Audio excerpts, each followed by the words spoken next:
I'm Brittany. This is Eddie. And welcome to Gaywatch, where we watch gay things. Today we're reading. Hello, it's over there. Today we are reading Volume 2 of Husky and His White Cat Shizun. We read for a couple of hours. We take a break about somewhere in the middle, and we usually get through about 40-50 pages. But today is going to be a little bit longer because we are finishing the volume today. So if we have to run a little long, that's fine. We are going to finish this today. And I am deeply excited. The next series that we read, because we're going to have a little bit of a break between this and the next volume of Erha, but we are obviously going to be reading the next volume of Erha. There will be a bit of a break because we are reading Guardian. It won the poll that was put up in the community tab for the channel. It won the poll. Thousand Autumns did a pretty good job keeping Guardian honest, though, I must say. I think they came within like 5 or 6% of each other. And I think close to like 800 people voted or something like that, which is a little bit wild. That's impressive. You guys are impressive. But we're doing Guardian. We're doing Guardian. I get to read my first Priest series. I've seen Guardian, but I have not read the books. And I finally get to read the freaking books. Side note, speaking of Priest, Silent Reading is getting an official translation from Seven Seas that it comes out in the fall of next year. My waiting has paid off, and that is absolutely 1000% happening. Justice in the Dark, for those of you who saw the 8 episodes of the show, like I did, and were devastated, like I was. What else? Guardian is the next series. This series, by the way, comes with a lot of trigger warnings, and they are available in the description. Please avail yourselves of them if you need to. And if you find it might be potentially too much, please take care of yourself and duck out if you need to. I encourage that over literally everything else. No spoilers, please, because we have a lot of people in the chat, actually, who are reading along with me and, like me, have never read this before. So we're going along for the first time, and no one wants to be spoiled. So please, no spoilers in the chat. But there is plenty of discussion going on in there. And outside of that, I think we can begin. I'm still kind of bowled over that, like, 800 people voting for a reading series when your channel was not started or founded on reading is a little insane. That kind of blows my mind. So here I am thanking you again for that, because that's a little wild to me. Speaking of voting, if you are an American viewer, I realize I have a lot of international ones, and I love you. But speaking to the Americans for a second, please register to vote. Make sure you're registered, and please vote. On Election Day, you can get a mail-in ballot if you want to vote in early. It's super convenient from what I understand. If you can't get a ride to the polls, you can get a ride to the polls. Uber and Lyft usually does something for free. If not, you can literally just call who I am presuming is going to be the Democratic Party. You can literally call the organized election campaign near you, and they will have some kind of ride situation, because obviously they want you to get there. Please vote. I don't talk about this very often because this in general is a pretty safe, space to kind of like keep out the ugly outside world. But considering what's coming down the pike in a couple of months, I will be mentioning it once or twice as we get closer to there. Please vote. Please register. Please vote. I only bug you for general elections and midterms, and it's that time of 4 years. Please vote. Anyway, we are on page 427 for chapter 84, which is called This Venerable One Stole a Kiss and You Don't Even Know. That's how we're kicking off the end to this volume.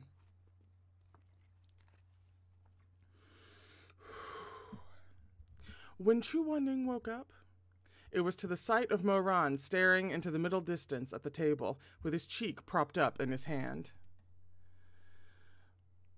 The reflection of the candle flame flickered in his pitch-black eyes, bright in his vacant gaze. Chu Wanning thought about getting up, but there was no strength in his limbs, and he had to surrender. The patterned lilac curtains wafted. Ooh. He turned onto his side, watching Moran without a sound. The silly boy remained lost in thought, ignorant to the fact that his Shizun was awake. Who could blame him? Anyone who found out that their lover already had a son with some other woman would be equally shocked. Was Shasani really Chu Wanning's child? How could that be?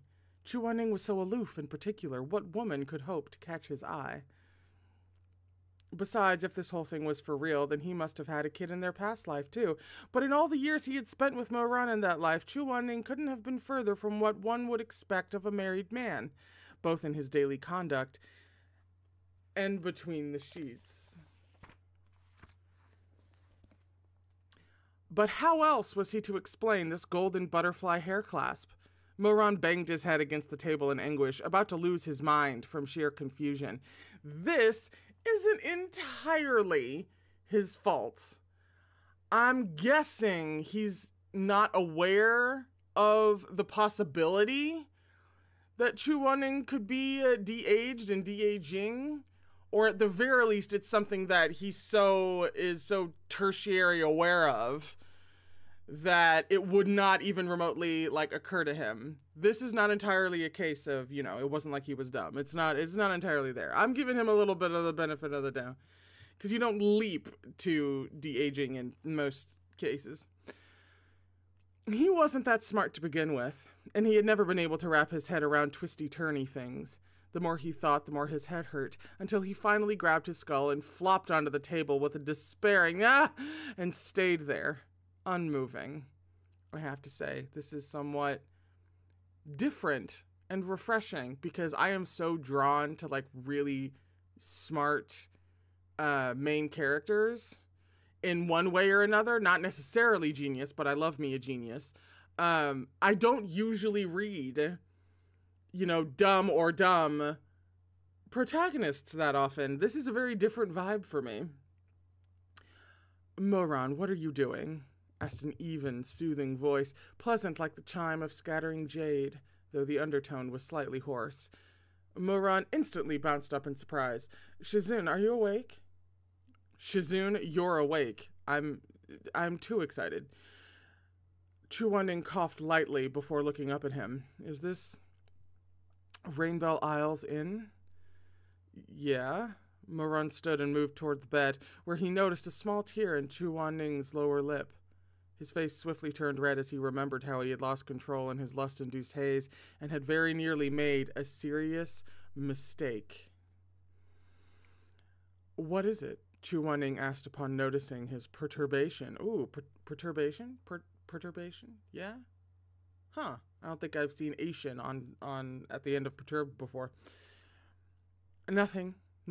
Moran waved his hands and hastily changed the subject. Anyway, Shizun suddenly fainted at Xuanyuan Pavilion, so I brought you here to rest. Then I got a physician to take a look at you and prescribe some medicine. And then I heard you sleep-talking, was reminded of some past affairs, couldn't stop myself, and kissed you. This was in his head, obviously. Of course he couldn't say such things. Moran trailed off, his gaze uncharacteristically frantic, even flustered. When Chu Wanning heard that he had been examined by a doctor and saw the strange expression on Moran's face, his heart dropped. Had Moran learned of the poison that turned him into a child? His hands subconsciously tightened on the quilt as he rasped. What did the physician say? He said Shizun was affected by that holy weapon, and that's what made you faint. Moran hesitated. Shizun, your spiritual core. Don't worry about it. It's just a bit weaker than average. Moran blinked. He was thinking about the scars that lay over both Chushun and Chu Wanning's hearts and considering the possibility of some kind of connection. However, the way Chu Wanning spoke of it, that didn't seem to be the case. He couldn't help asking. But how? Shizun is so powerful. There's no way your spiritual core could have always been so frail. When did it happen? A long time ago. I was injured once, many years in the past, and it's been that way ever since. Chu Wanning waved his hand indifferently. That wasn't what concerned him. Did he say anything else? Moran shook his head. No. But see, now I'm wondering how the hell he was injured. Hello? I just tried to skip down the whole entire page. Chu Wanning considered him in the dim haze of the candlelight. Then why were you banging your head on the table? For a long moment, Moran was mute. He tried and failed to hold it in, so he threw caution to the wind and produced the golden butterfly hair clasp from his sleeve. He set it in Chu Wanning's palm. I found this. Chu Wanning did not reply. On you. The hair clasp glinted in the light as Chu Wanning's heart sank lower and lower. So he had been found out after all. He sighed quietly. A few moments passed in silence, neither of them speaking.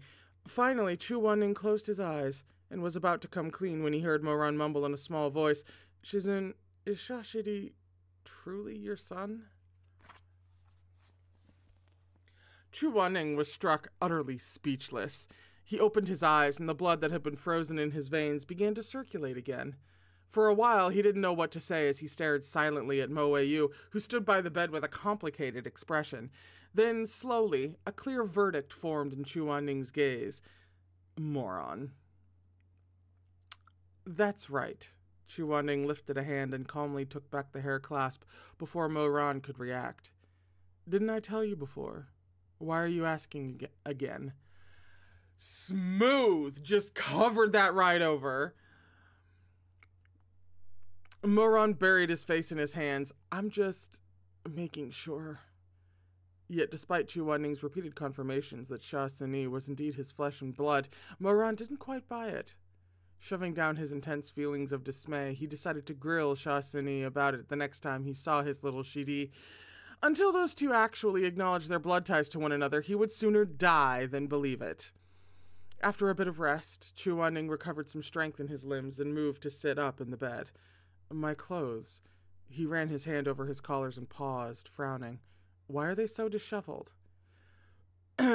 Moran hurriedly steered the topic away, fearful that Chu Wanning might remember some fragments of his earlier behavior. Shizun, you must be hungry, right? I heard the food at this inn's pretty good, especially the Wensi tofu. Let's go down and get a bite, my treat. Chu Wanning shot him a cold look. What, with the money I gave you? He still shook out his voluminous sleeves and opened the door to go downstairs. Rainbow Isle's cuisine was similar to Young Joe's, light and refreshing with a tendency towards sweetness and very agreeable to Chu Wanning's taste. By now, the auction was over and many of the attendees had already left.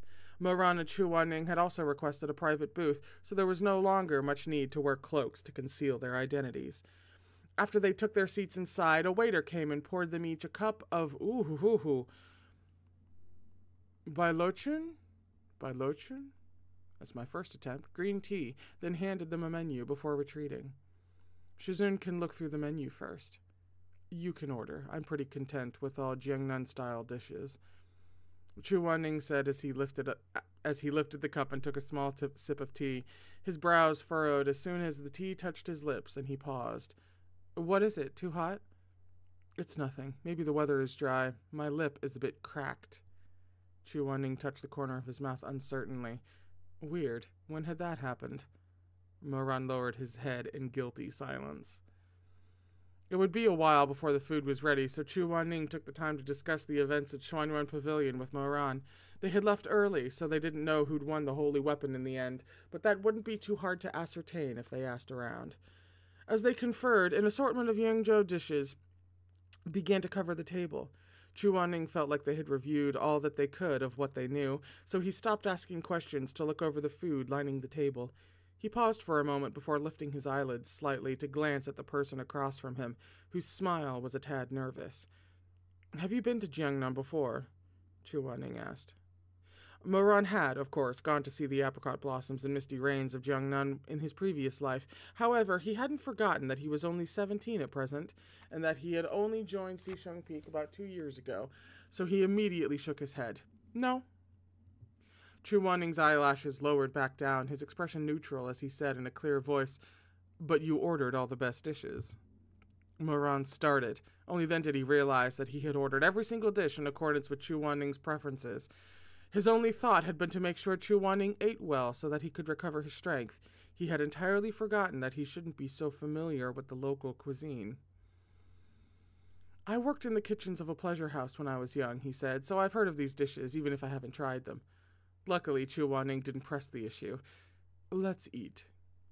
Freshwater fare was a big part of Jiangnan cuisine, especially on Rainbow Isle, where there were baskets of crab and shrimp and strings of fish as far as the eye could see.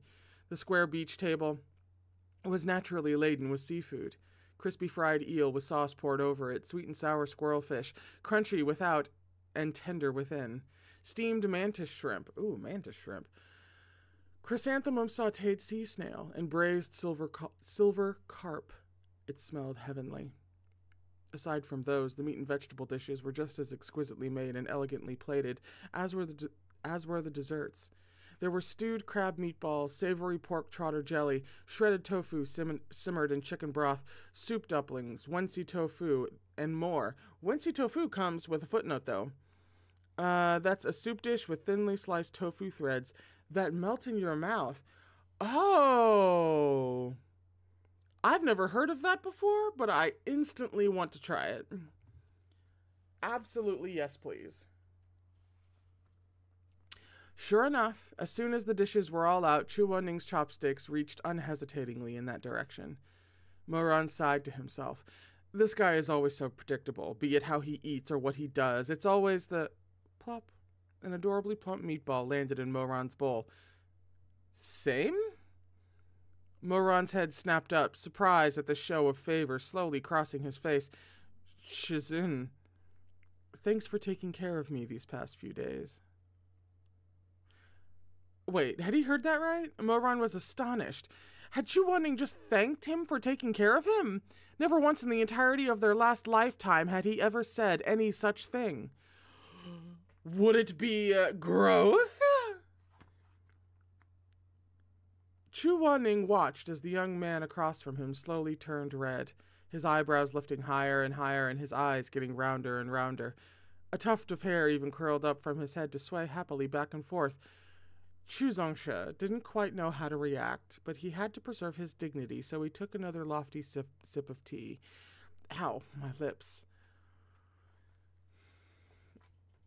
Given what we know about him, if anybody on the planet was going to have a praise kink, it would be Moran. This should be surprising absolutely nobody. Truth be told, during the days he'd spent by Moran's side as Shah Sini, Chu Wanning had begun to feel a little guilty. When he thought about it late at night, he had to admit that his personality really was too harsh, and he had been overly stern with Moran. So he told himself that when he returned to normal, he would no longer carry on in that way, that he would do better.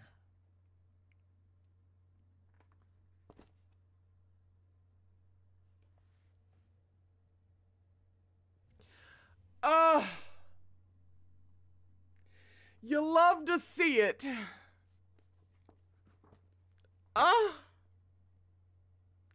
You simply love to see it. Oh, man. No, that's so happy. When Chu Wanning had met with the Xuanji elder at Peach Blossom Springs, he had hemmed and hawed for a good long while before finally forcing the words past his lips and asking how to be less intimidating to disciples. Xuanji had understandably been taken aback before answering. First, you have to actually show them that you care. Oh! We have art. Show them that you care. Chu Wanning assumed that Moran had never had these meatballs before, so he parted his lips to explain. Stewed crab meatballs are made with finely minced, high-quality, streaky pork that has been mixed with shrimp roe, crab meat, and crab roe into... Oh, shrimp roe, crab meat, and crab roe, I thought one of those repeated, and rolled into balls. They are then simmered in clear broth with bok choy and finally arranged in a red clay pot for a colorful presentation. Moran was thoroughly dumbfounded. What was Chu Wanning reciting the menu for? However, to Chu Wanning, patiently introducing new dishes to his disciple was a form of showing care. And so throughout the course of the meal, Moran tried every dish in turn and got an earful of descriptions that sounded like they had come straight out of Jiangnan recipes. If not for Chu Wanning's low, soothing voice, Moran probably would have flipped the table and left. That's such a beautiful example of different types of love languages not necessarily landing with someone who doesn't also share that. Hey, did you hear yet? Lin Yi Rufeng sect won the last item at the Xuanyuan Pavilion auction. The private booths were divided by bamboo screens, and the people on the next booth over were a bit loud. Their conversation drifted easily over to Moran and Chu Wanning. Why are we always accidentally eavesdropping on people? These two are just surrounded by thin walls. Chu Wanning abruptly stopped introducing savory pork trotter jelly to exchange a look with Moran. They listened with rapt attention. A rough-sounding masculine voice was speaking. Of course I have. A holy weapon, right? 300 million gold paid on the spot. Hey, at that price, it was more gold than I've ever seen in my entire life. Sheesh, is that all you care about? Don't you know that Rufeng sect also spent 50 million on a butterfly bone beauty feast? Heavens, aren't you supposed to eat those? Or dual cultivate with them? Dual cultivate, is that what we're calling it? I got another word. Can't believe the biggest sect in the world, we will get to the art, just one second, let me finish this sentence. Can't believe the biggest sect in the world would use such a reprehensible method of cultivation, and right out in the open, too. How scandalous. If this is a domino effect that leads to, like, my man's downfall somehow, she and I are gonna have words. Anyway, meanwhile, art. Look at them. Sitting there while Chu Wanning is overly verbose with everything they're eating as a sign of love and affection. He just wants to care properly for his disciples now. It's fine. I'm fine. It's whatever. I'm normal about it. Actually, Su Xiang, cultivating through use of beauty feasts is perfectly reasonable. It's not in the least bit prohibited. Oh, because all laws and lack of laws are moral. Ooh, don't get me started.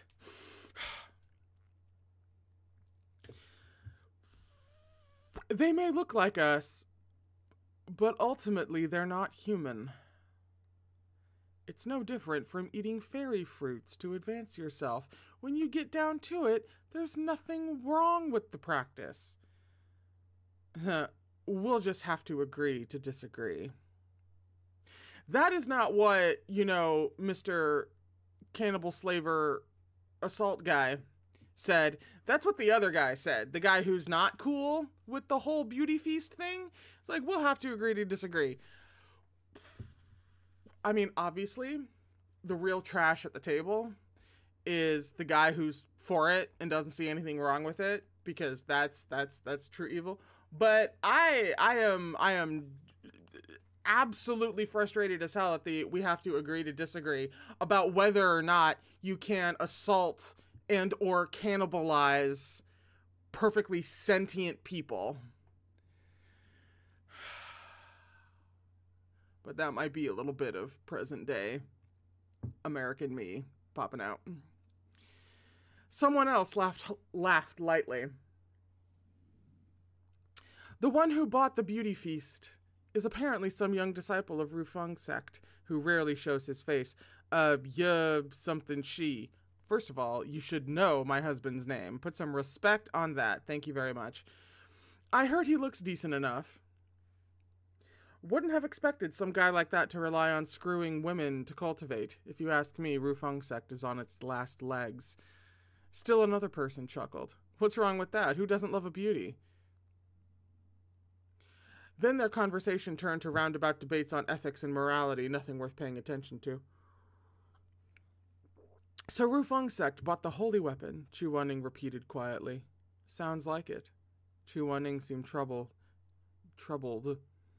That makes things more difficult. We'll have to go to Rufeng's sect to investigate further. Moran let out an as he remembered something and muttered, Shizun used to be in Rufeng's sect. You don't want to go back? Chu Wanning looked irritated at the mere mention of returning to them. They may be a famed sect in the upper cultivation world, he said, brows furrowed. But Before he could finish, there was a sudden commotion in the main hall. Someone was yelling loudly.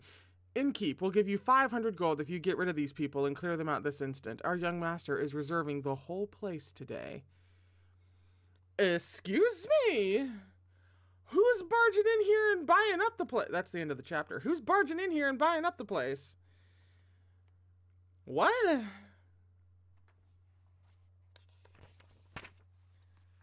We're on page 439 for chapter 85, which has a long title. This venerable one isn't someone you can simply get rid of with a mere 1,500 gold. Are we about to fight the rich guy? Jin's a short behavior. Octagonal's got it. The innkeeper's apologetic voice drifted over, and I love Jin, by the way. The innkeeper's apologetic voice drifted over. Goodness, my lord is so generous. 500, just like that. This humble one is flattered, but we must be courteous to all our guests if we hope to keep doing business, so we can't hustle them all out, you see. Okay, get it, owner. How about this? We have a spacious private room within called the Returning Fog Pavilion. It's reserved for honored guests of means, like yourself. Let me show... She didn't get to finish before there was a loud clatter of tables and chairs being overturned. What's there to see? Who the hell cares about your Rutting Fog Pavilion or Rutting Dog Pavilion? Goddamn, what kind of shitty name is that? We don't want it. Get rid of them and we'll pay you 1,000. Okay. What in the Chirong is happening here? Oh, but my lord looks like such a scholarly, reasonable person. Surely he won't force such a difficult decision on this humble one, yes? The innkeep simpered coyly, lying through her teeth without so much as batting an eye. There are simply too many guests here already. However, if my lord dislikes returning Fog Pavilion, I can certainly offer another room. It's a little bit smaller, but just as elegant, and I'll throw in an entertainment package with song and dance, free of charge. How's that?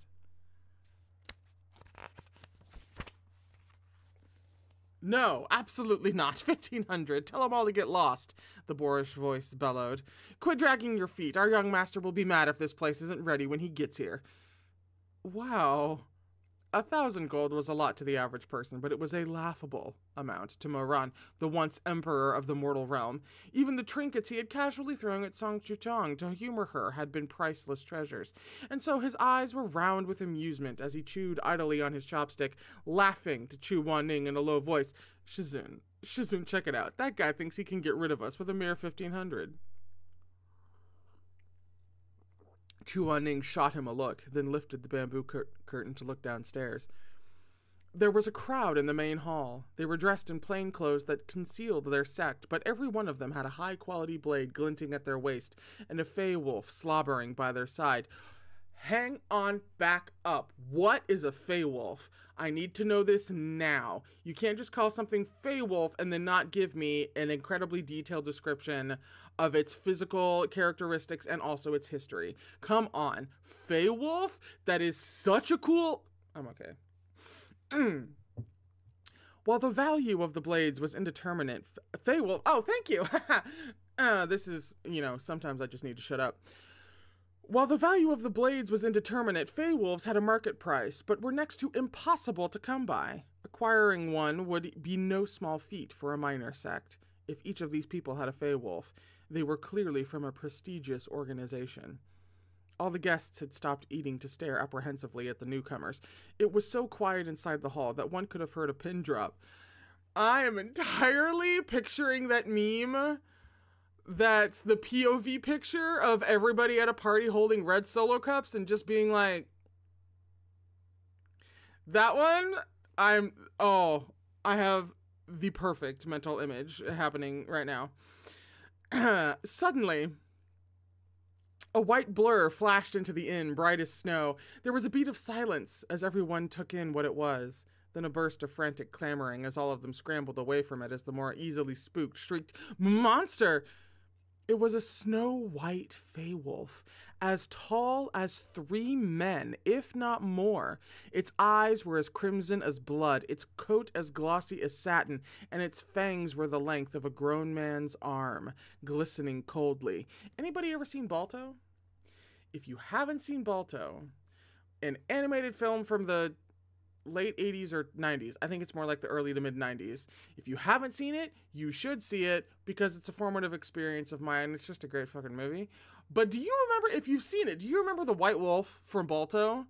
Because I've got like evil Balto White Wolf in my head. They're giving me images today. Upon that massive, vicious beast sat a handsome young man with an arrogant expression.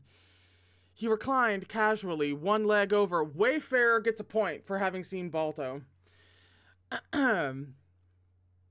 Upon that massive, vicious beast sat a handsome young man with an arrogant expression. He reclined casually, one leg over the other, and he was dressed in a set of sleek hunting gear over scarlet raiment. It's not French. I believe the English pronunciation is raiment, but watch me be wrong. With gold embroidered sleeves.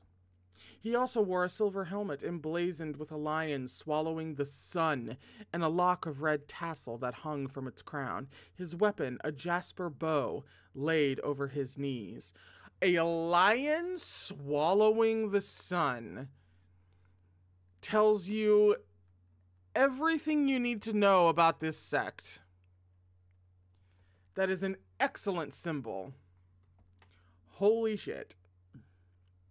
As soon as the showy cultivator saw him, they all dropped to one knee with hands pressed to their chests, saying in unison, "Greetings to the young master." "All right already." The young man waved his hand, looking irritated. "You can't even take care of a little thing like this. Greetings, my ass."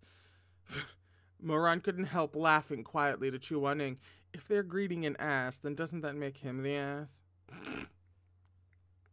Moran has a point. Chu Wan-ning didn't dignify that with a response. The young man sitting,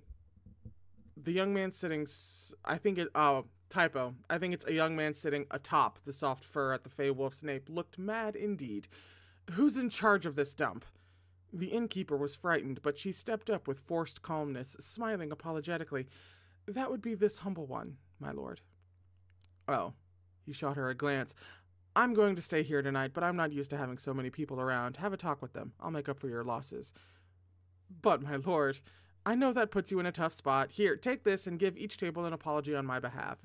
If anyone really doesn't want to leave, let them be." All right.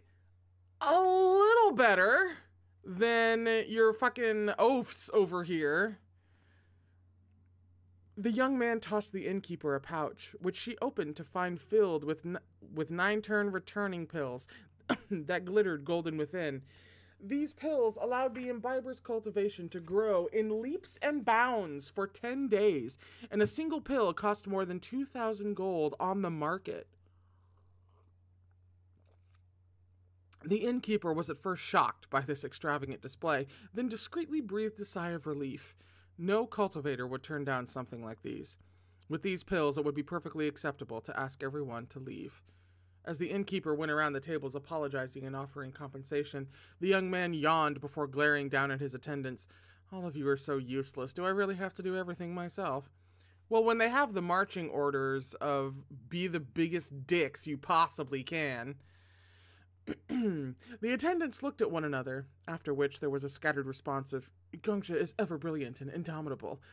The guests dispersed in short order. Other than Chu Wan-ning and Moran, who didn't care for money or cultivation pills, everyone accepted the recompense and left with 0 complaints to go stay elsewhere. "Gongsha." Everyone else left, but 2 guests declined, the innkeeper reported. "They say that it's already late, and one of them is unwell. They don't wish to go elsewhere." "Never mind them. No need to hassle an invalid." The young man waved his hand, unconcerned. "As long as they don't bother me." "What's your second wish?" Chu Ning, said invalid, listened to all this in silence. The innkeeper beamed. Gongsha is such a nice person, she said warmly. It's getting late. Would Gongsha like to rest or have something to eat first? I'm hungry, the young man replied. No need for rest. Just bring me a meal. Of course, my humble store will certainly provide Gongsha only the best. Our chef's signature dishes are crab meatballs, savory pork trotter jelly. Crabby meatballs? The young man was obviously not from the south, and didn't much care for their cuisine. He blinked at the name of the dish, then waved his hand with a frown. Pass. I can't even begin to understand these ridiculous names.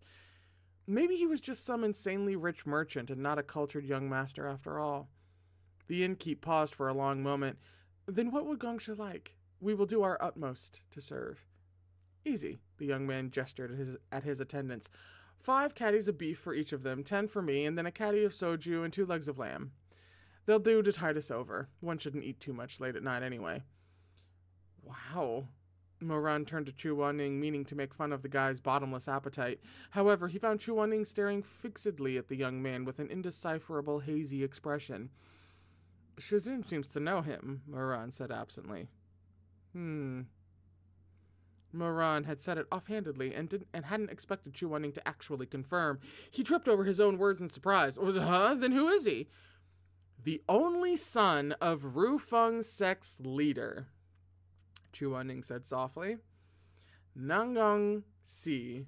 I believe that S-I would be pronounced Si, Sa. Somewhere around there. If there, Sa, it is Sa. Oh, I actually kind of stumbled on the right. All right then. Nanggong Sa. Moran fell silent. I am actually writing that down to get total confirmation on later. Moran fell silent. No wonder Chu Ning knew him. He had once been with the Linyi Rufeng sect after all. Of course he knew what the sect leader's son looked like. It was also no wonder that Moran himself didn't know the guy, as by the time he had gone around butchering Rufeng's sect in his previous lifetime, this youth had already up and died from some illness.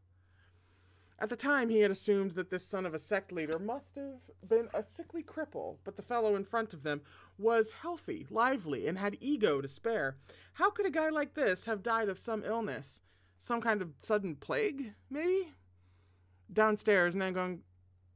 that's going to take me a second. Nanggong Se was happily digging in. He inhaled all 10 caddies of beef and both legs of lamb in no time at all, and gulped down not a few bowls of wine on top of that. Moran watched speechlessly from upstairs.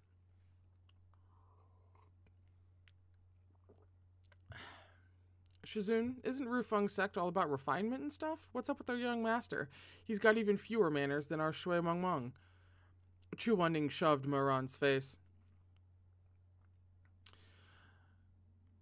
Moran's head. Chu Ning shoved Moran's head away from where it had nosed over, even though his own face was still turned to peer at the scene downstairs. Don't make up nicknames for your fellow disciples. Moran laughed and was about to say something else when he paused, suddenly realizing something. Chu Ning's finger was pressed against his forehead, pushing him away. In the process, his sleeve draped softly over Moran's face like a wisp of mist. The sleeve was made of extremely light material, like silk or satin, but not quite, and it felt both warm and cool, almost like water. Back in their room, when he had been reeling with desire and unable to tug off Chu Ning's robes, he thought the robes had just been too tightly bound. When he examined them now, Moran realized that they were made of frozen mist silk from Kunlun Tashui Palace. Frozen what? Frozen mist silk. Shut up. Tell me more. Kunlun Tashui Palace was the most aloof and detached sect in the upper cultivation realm. Its disciples were inducted at age 5, and 1 year later they were sent into secluded cultivation in the sacred land of Kunlun. There they were compelled to stay until they managed to cultivate their spiritual cores. Although spiritual cores were innate and cultivation merely awakened them, it was still a long process that often took 10 to 15 years. As others were barred from entering the sacred land during this time, the disciples' needs were a basic problem. Food was one thing, as the sacred land was adjacent to Wangmu Lake, so the Tashui Palace disciples could always go fishing for sustenance. However, it wasn't like they could weave their own clothes. And so their sect had invented frozen mist silk. Clothes made from this silk were not only light as mist, they were also enchanted to be naturally impervious to common dust and grime. They thus didn't need washing unless they were splashed by substances like blood. The most amazing property of this silk was its ability to morph in accordance with the wearer's body. This was absolutely necessary for the disciples of Teshua Palace, who entered the sacred land as small children at 5 years old and who couldn't leave until they were young adults of 15 or 20. Clothes made of frozen mist silk would grow with them, so during those long years they always had clothes that fit. What was Chuaning doing, wearing robes made of this special material? Moran squinted, a spark flashing through his mind. He suddenly felt like something was off, like he had been mistaken about something from the very start. What was it? Excuse me, may I ask where I might find the innkeeper? Moran's thoughts were interrupted by a confident yet friendly and courteous voice. He looked down to see the group of Rufeng sect disciples who had been at Xuanyuan Pavilion earlier. The one at the lead was leaning halfway inside, his crane-patterned mantle fluttering as he held the door curtain open with his sword. Moran perked up. Aren't those Yuangshi's people? Rufeng sect had 72 cities, so its disciples often didn't know one another, and Nangongse was sitting by himself in a private booth with his back to the door. Thus the group of newcomers glanced over their fellow sect disciples inside the inn, who were dressed in plain clothes and didn't recognize any of them. Yuangshi versus Nangongse. This was sure to be entertaining. Abso-fucking-lutely. Round 1 fight. Let's go. My apologies, but we've already been reserved for tonight. The innkeeper hurried over while silently cursing herself for forgetting to close up shop. Please turn your attentions elsewhere. We're truly so sorry. The young man at the lead looked troubled as he sighed.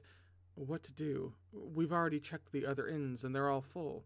There's a frail young lady with us who's in dire need of rest, so we were hoping to find somewhere for her to get a good night's sleep. Might I trouble you to ask if the one who reserved this inn would consider letting us have a few rooms? That he probably won't be willing. The young man bowed. Please ask anyway, he implored politely. It's all right if he turns us down. That might be the crux of it. That might be... The innkeeper didn't get a chance to respond when one of Nangongse's attendants at a nearby table slapped the surface and stood, outraged. What's there to ask? Get out! Out! Don't disturb our young master while he's eating. That's right, aren't you embarrassed? Taking a woman to bed while wearing Rufeng Sect's uniform, dragging your sect's name through the mud? The young man hadn't expected such a misunderstanding. Why do you slander us so? He asked indignantly as he turned bright red. We of Rufeng sect have always been principled and virtuous. Of course we wouldn't conduct ourselves with such impropriety. This young lady was kindly saved by our young master. How dare you speak such nonsense? See, it's from the top down, my man. Whoever's sitting up at the top, their behavior, their temperament, and sometimes their direct marching orders for how to conduct yourself filters down through. So if you got guys at the bottom doing the whole hot integrity thing, what do you think about the guy at the...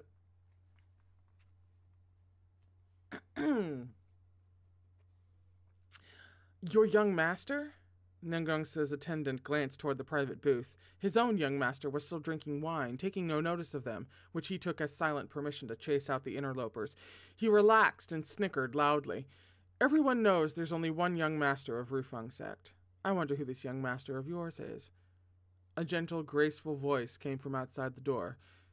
That would be me, Yuangshi of Rufeng sect. Be hot about it. Every head in the room turned toward the door. Yuangshi was dressed all in black, his handsome face taking on a delicate cast in the candlelight. He stepped inside, followed by a veiled woman with nervous eyes. Song Chutong. You know what just occurred to me? That this is a series that was made into a live action series. Which means somebody was cast as and played Yuwangshi. I need to know who this man was. I need to see that casting. It's just gonna hurt me more because we don't even have the chance to see it for another like 4 years or whatever. But I still want to know.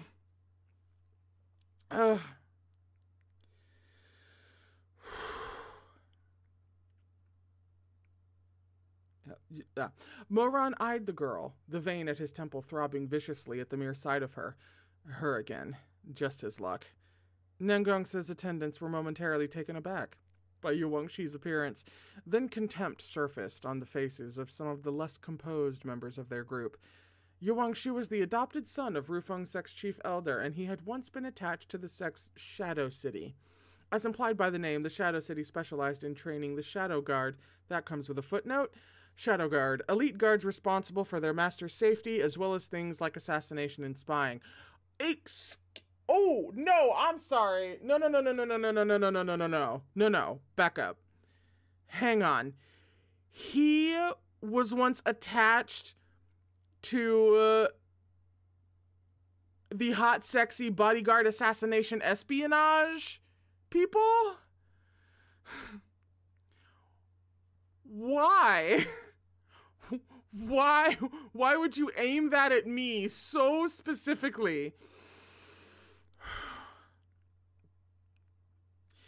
The leader of Rufeng's sect had originally wanted Yuwangshi to be trained as the next leader of the Shadow Guard. However, the nature of Yuwangshi's cultivation had turned out to be unsuitable for the cultivation method of the Shadow Guard, so he had been reassigned to the main city and now acted as the sect leader's right-hand man.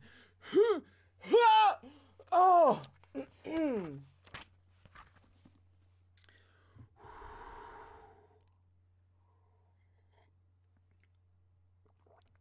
Due to his upbringing as a Shadow Guard, Yuwangshi habitually kept a low profile. We have art, and very few people knew of him. However, the sect leader held him in extremely high esteem, so much so that in recent years there had been rumors within the sect that Yuwangshi was actually the sect leader's bastard. Perhaps because of this, Nengongsa, the legitimate heir, was on bad terms with the other young man. Oh, this just got even better. Oh my god. Woo! I would kind of love for them to pull a Gang of Thrones and have him be the bastard. So, after a long moment of awkward, frozen silence, one of the less reserved attendants laughed coldly. Well, Yugongsha, please take your leave. I'm afraid there's no place for you here. Gongsha, they say there's no room, so let's go look elsewhere. Song Chutong tugged the hem of Yuwangshi's clothes with slender fingers, a note of fear in her voice. Besides, this place is so expensive, I dare not waste any more of Gongsha's money.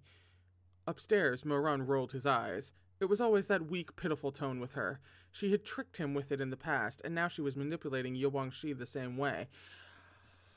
Oh, if she's fully some kind of, I have a better comparison than Lady Macbeth. There's a female character I know of who pulled a similar, innocence thing, but was actually, well, I can't name her. That's like a fundamental spoiler of the entire thing, even though everybody has either seen it or read the book. Damn. But I don't think she was the one I was even thinking of. Maybe it'll come to me.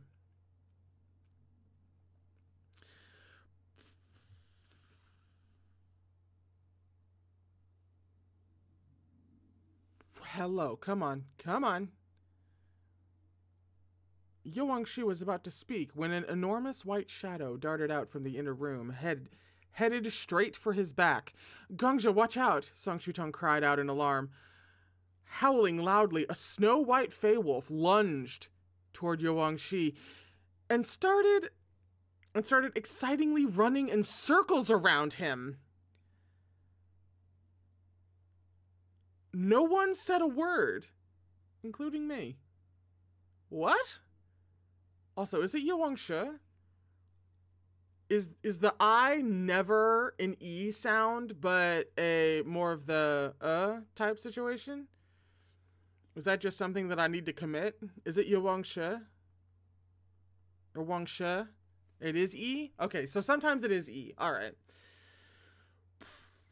Yuwangshi looked down in shock at the 3-man tall Fey wolf that was rolling adorably around on the floor. Now, Baijin? Excuse me? You can't also get him a huge adorable dog. Art. Let me absorb that for a moment. You can't also give him a dog. You can't make him some kind of formerly assassin, espionage, bodyguard training, dark hot shit, and then also give him like a giant lovable dog. You already gave him massive amounts of integrity. You can't... Why is she trying to kill me specifically? It was Nengongsa's Fey Wolf mount, named Now for its eyes, the scarlet hue of carnelians, Bai for its coat white as snow, and Jin for the gold of its claws. If Now Bai Jin was here, then so is Nengongsa. Yuwangshi obliged the big furry head that was nudging toward him for pets while looking around. This is very, the game, Hades. This is very Cerberus and Zagreus energy right now. The bamboo curtain... Oh, no, wait, excuse me. Oh, yeah. The bamboo curtain was lifted by a hand that extended from a scarlet, gold-embroidered sleeve. Leaning idly against the wall of the private room with his arms crossed, irritated expression half covered by the curtain and holding a bottle of wine in hand, Nengongsa shot Yuwangshi a glance and sneered. Interesting. Why do you always show up wherever I go? With the way you're always trailing after me, where am I to put my face if people start gossiping about us?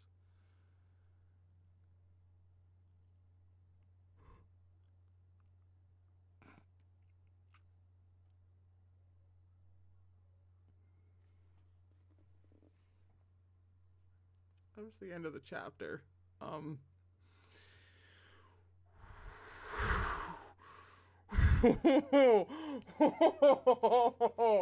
Oh, don't perceive me for a second. Talk amongst yourselves. Oh, oh no. Oh no. Oh no, I'm in danger. Actually, okay, hang on.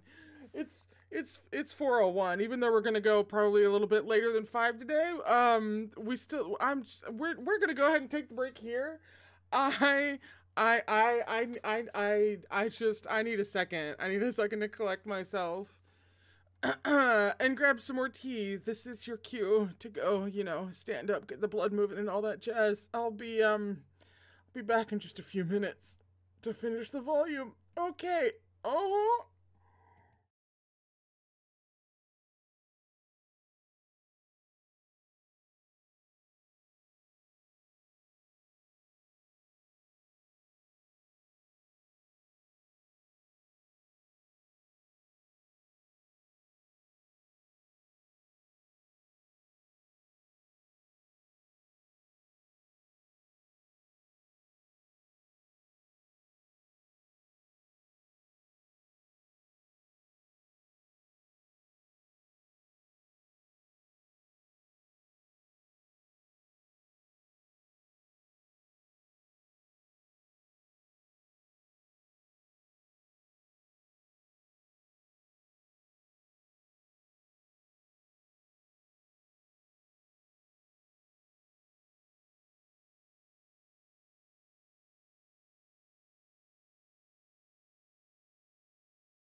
We are back.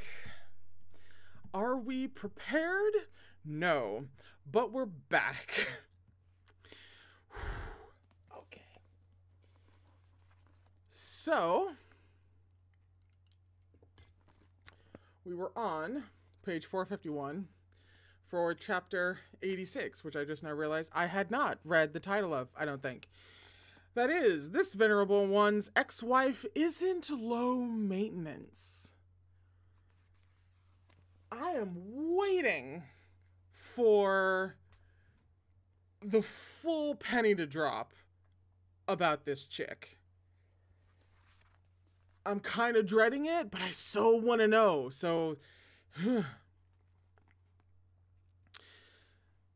Yuangshi visibly choked at these words. But he didn't grow angry, and instead took a moment to gather himself. You've misunderstood. I'm here on the sect leader's orders to purchase something from Xuanyuan Pavilion, not to follow you. Moran and Chu Waning exchanged a glance. The holy weapon. Negongsa swung the jar of wine dangling from his hand, his face darkening even further. So father's asking you to fetch his things now, huh? What, do I have no hands or legs that could do it for him? Asa, that's not what I meant. Asa, hang on. We are a paragraph in to you guys saying things to each other, and we're Asa. Okay.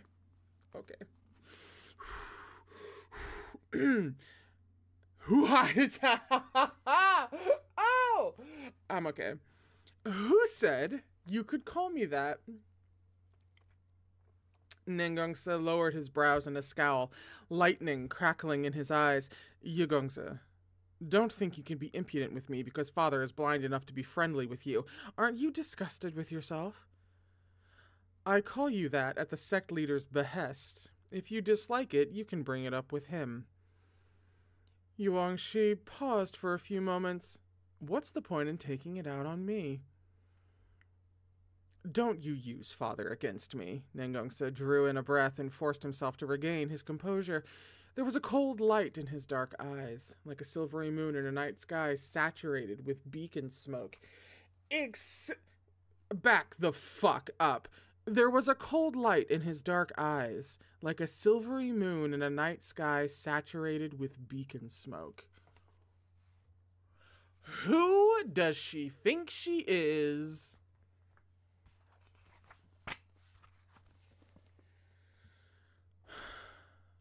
Yugongsa. He seemed to drag out the name. I'm afraid that father told you to call me Asa because he has certain misconceptions about your position in the sect. I'd advise you to know your place. You were given an inch. Don't take a mile. After all, no matter what kind of airs you put on, by birth alone, you'll never be my equal. Is it warm in here to anybody else? A hint of something dark seemed to flash across Yuangshi's refined features. He lowered his thick curtain of lashes. The young master is right, he said quietly, but I have never once thought myself to be the young master's equal. That's got one of two meanings. Either low self-worth or high self-worth. Low self-worth is going to get me right in the feels, but high self-worth might send me out the window. The change in the form of address made Nengongsa feel a bit better. He lifted the jar and downed some of its contents. The wine burned his throat, but he had always been able to hold his liquor. He stared at Yuangshi for a while longer. We're going to revisit that. Thank you. I literally just lost my place. Again. He stared at Yuangshi for a while longer, then scoffed and waved a hand. That's what I thought. Just look at how you are now. How could you possibly? He caught himself before letting slip something he shouldn't in public and abruptly pressed his lips together, saying no more. A long silence stretched out.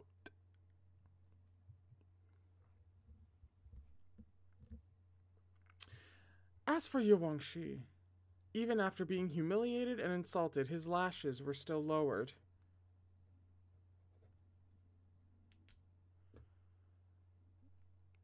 I am horrible at keeping my place today, for a variety of reasons.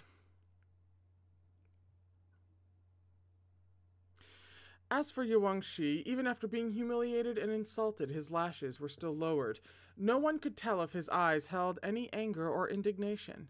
He gave the onlookers nothing beyond a calm, gentle face, dauntless, yet reserved. The atmosphere was uneasy in the extreme. Nengongsa looked around uncomfortably for a bit before his gaze landed on the woman behind Yuangshi. As if to cover up his near blunder, he cleared his throat and tipped his chin toward her. Someone you saved? Where's she even from? Don't go bailing out random people. It's all right. She's from Xuanyuan Pavilion's auction. Nengongsa had no interest in the auction, nor had he wasted any energy looking into it, but he was duly surprised to hear that Song Chutong had been bought there. His initially unconcerned gaze sharpened as he stared at Song Chutong's face for a while. So is this thing slave-boned or a butterfly-boned beauty feast? In the cultivation world, only two types of people could be openly bought and sold: butterfly-boned beauty feasts and the slave-boned. The slave-boned were those born of the union between humans and fae. People feared the inhuman nature of such crossbreeds, so once they were found out, their vital energy was destroyed, and a curse was cast to place a slave mark on the bone of their shoulder blades. They were henceforth condemned to servitude. However, the slave-boned didn't go for much, and were by no means rare. They usually ended up being either servants of the larger sex or playthings of the rich and powerful. And I'm assuming playthings comes with certain connotations. Xuanyuan Pavilion wouldn't bother auctioning some run-of-the-mill thing like that. Sure enough, Yuangshi replied, a butterfly-boned beauty feast. Newly interested, Nengongsa walked past Yuangshi to look at Song Chutong, circling around her like he was inspecting merchandise. Docking some points. I mean, not that this entire series isn't about redemption, but you know. He frowned. What's wrong with its leg? Is it defective or something? The "it" is a little bit of a hit. She was injured when they captured her.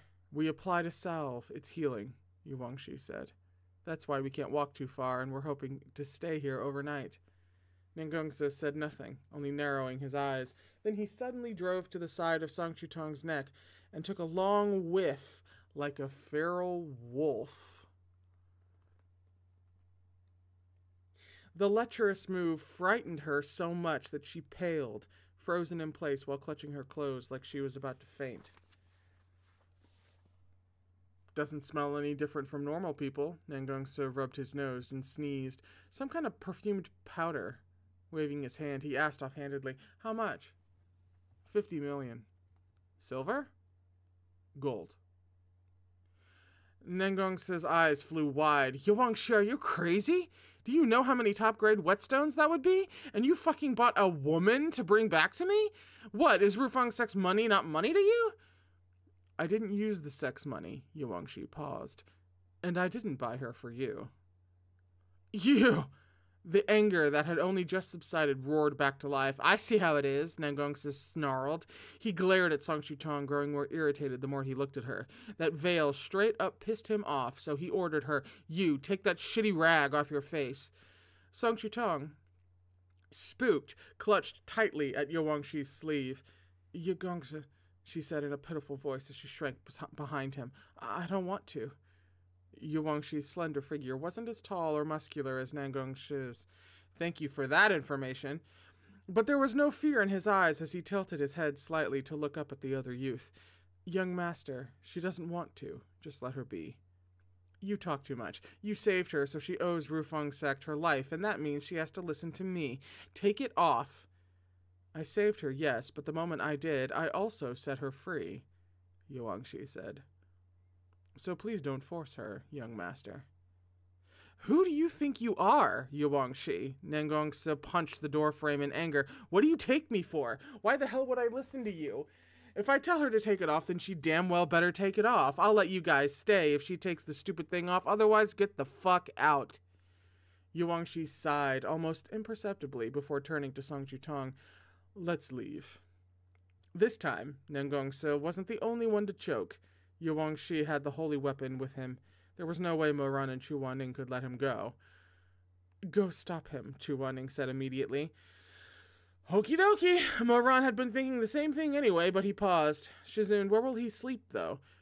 He can have half of our room.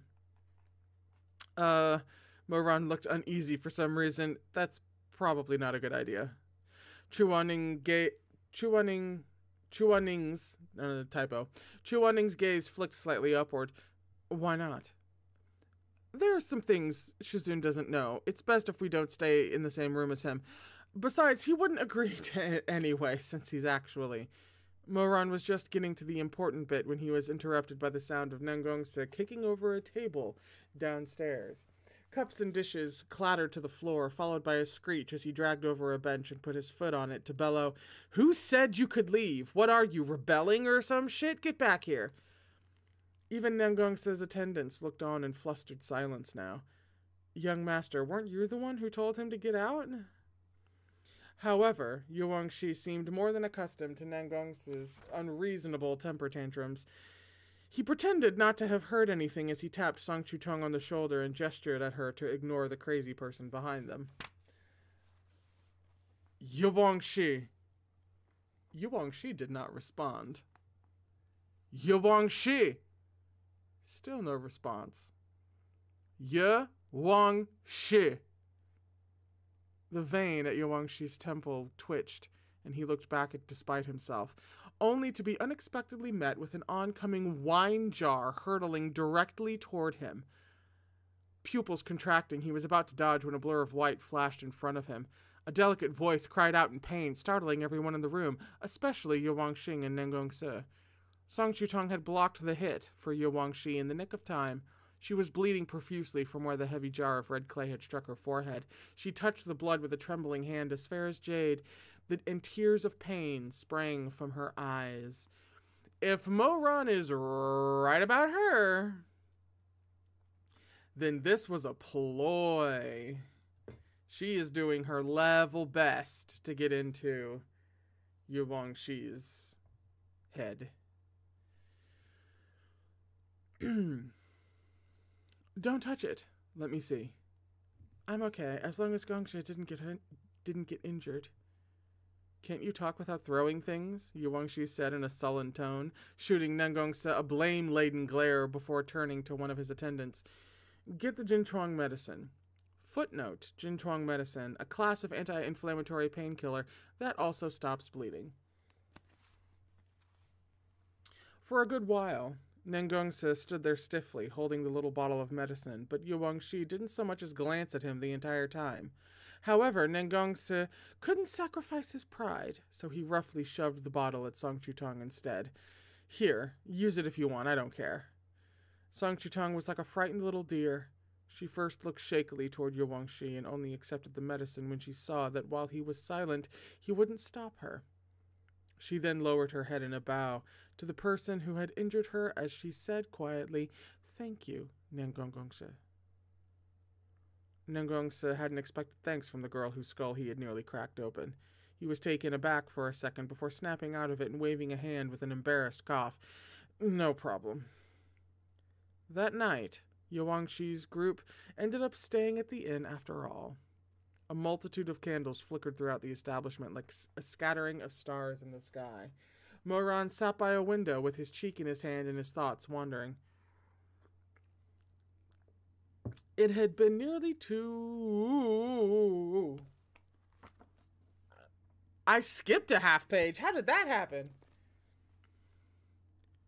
Oh, god damn it. Was it the freaking...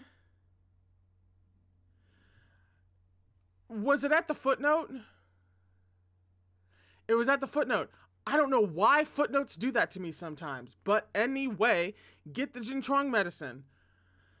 Lord. Gongza, we ran out, the attendant said quietly. Should I go buy some?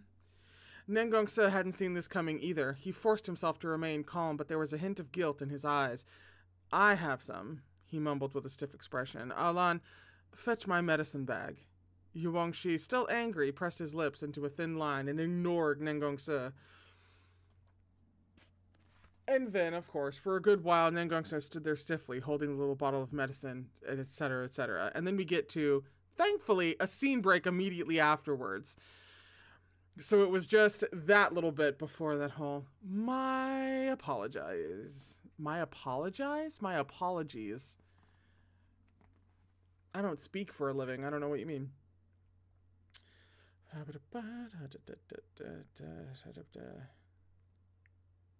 Moran sat by a window with his cheek in his hand and his thoughts wandering. It had been nearly 2 years since his rebirth, and numerous events had differed quite significantly from what he had seen in his last lifetime. It was strange watching the same people do different things. Song Chutong, Yuangshi, Bugui. With the passing of time, these familiar people and objects from his past life had once again reappeared in this one. Only this time, he absolutely would not take Song Chutong to be his wife. As for Yuangshi, his name would soon resound throughout the cultivation world, second to none but Chu Wanning. And then there was Bugui. Agitation flooded Moran's chest when he thought about the long blade that had accompanied him through his previous life. Shizun. Yes? You've been working on that talisman for an hour already. Isn't it done yet? Almost. By the dim light of the candle, Chu Wanning carefully drew the finishing strokes with a brush dipped in cinnabar to reveal a vivid, elaborate illustration of a soaring dragon. Moran shuffled over to look. What's that? Rising Dragon Array. What does it do? It can detect all spells in an area, big or small. If our mysterious culprit intends to use the holy weapon to test for the essence of other spiritual roots, there's sure to be some kind of trace left on the blade. This way, we'll know if the weapon's appearance was mere coincidence or part of his plan. Ooh! Detect Magic, level 3. Detect Magic isn't a level 3 spell. This is Dungeons & Dragons now, I'm so sorry. Detect Magic isn't level 3. Why am I suddenly blanking on the starting level of Detect Magic? Anyway.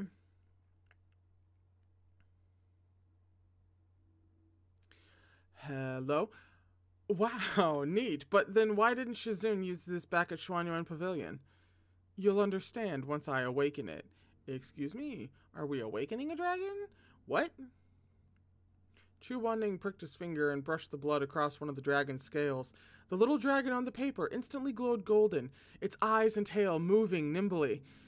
Are you a real dragon? Asked Chu Wanning. A squeaky voice came from the paper. Yep, this venerable one is a real dragon. Prove it. Stupid mortal, where's there to doubt? What's there to doubt? I'll know you to be a real dragon if you can jump off this page. Didn't have this on my bingo card. What's so hard about that? Just give this venerable one a sec, huh?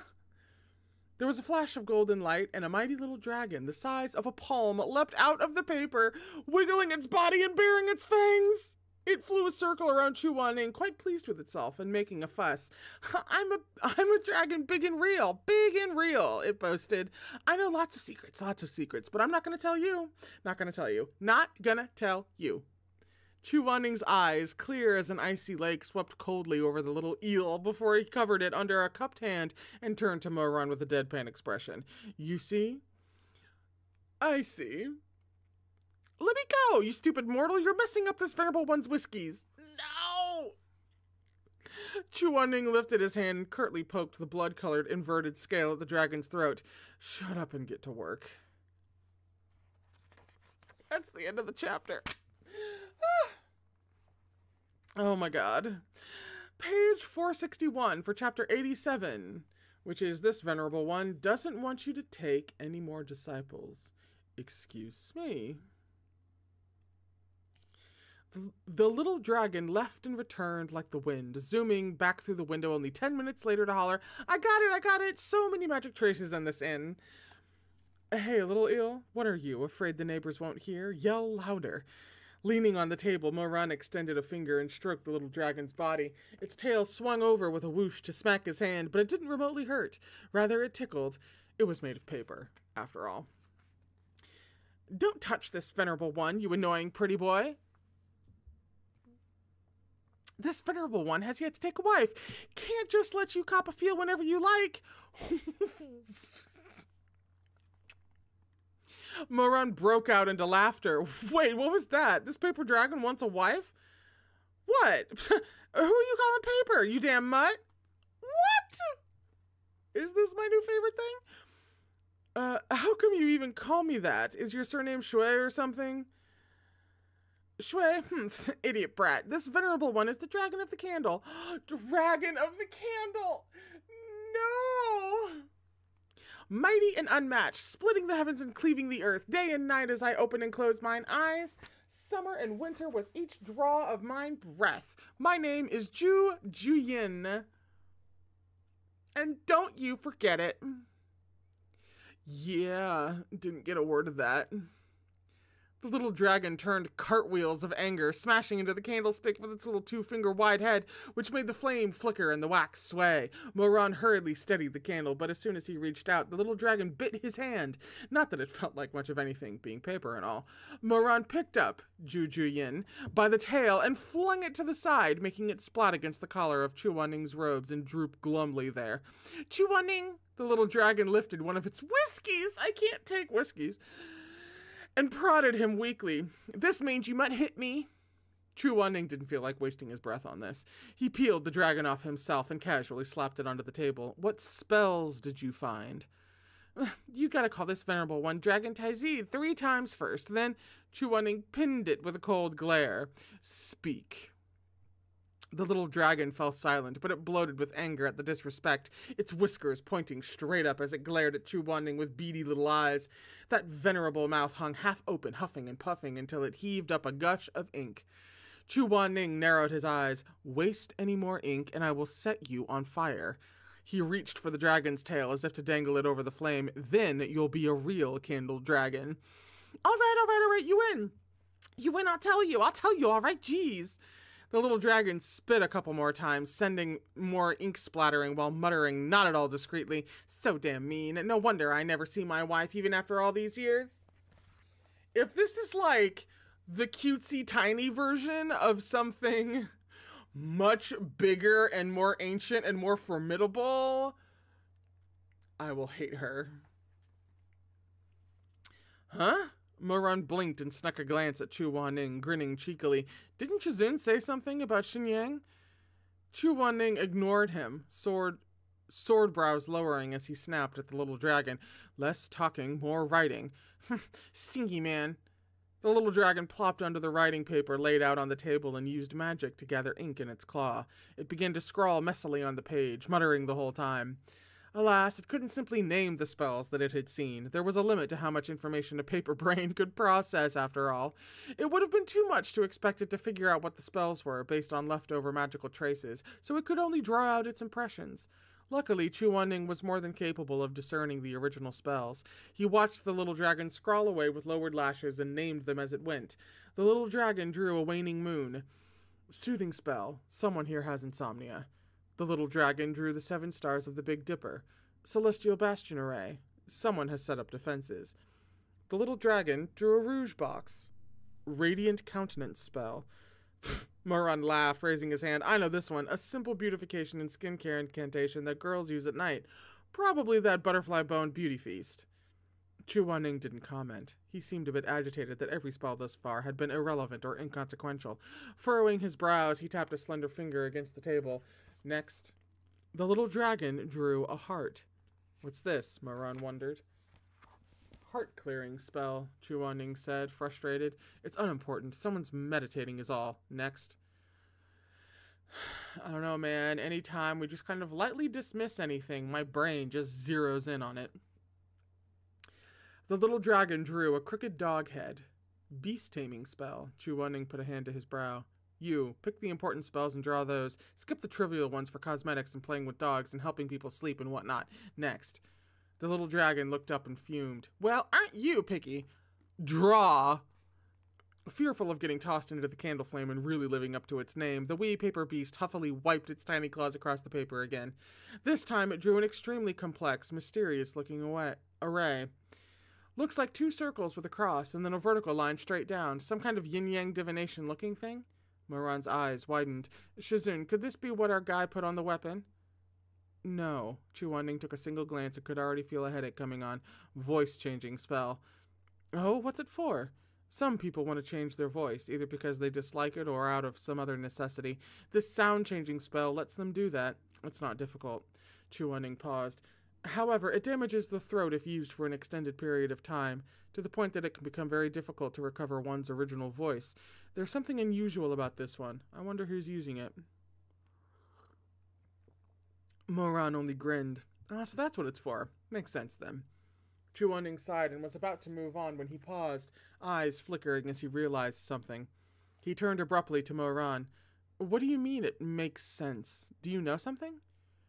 What could I possibly know? I was just thinking that it's pretty normal for someone to dislike their voice. Who knows? Maybe it's that song girl. Maybe her voice is actually hoarse and grating and she wanted to make it sound sweeter.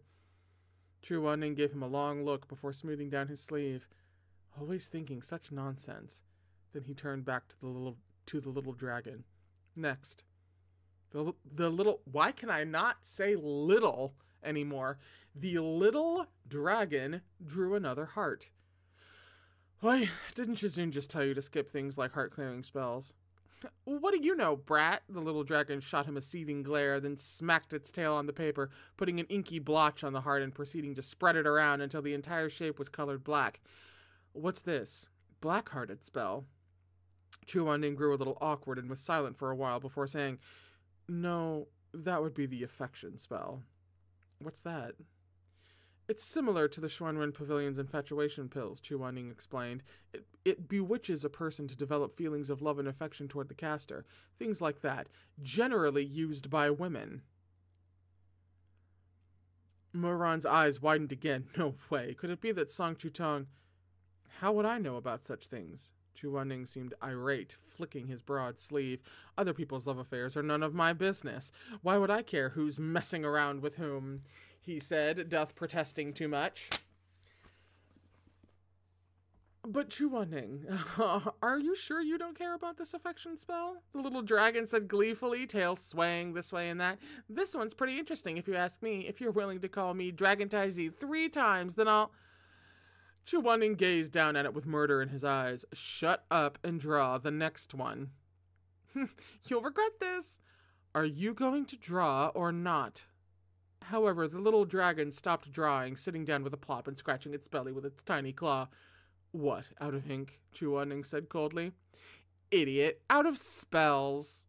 The little dragon rolled its eyes. I've drawn so many already, and it's still not enough for you? There's no more. That's all there is. Aside from these, the inn is perfectly clean.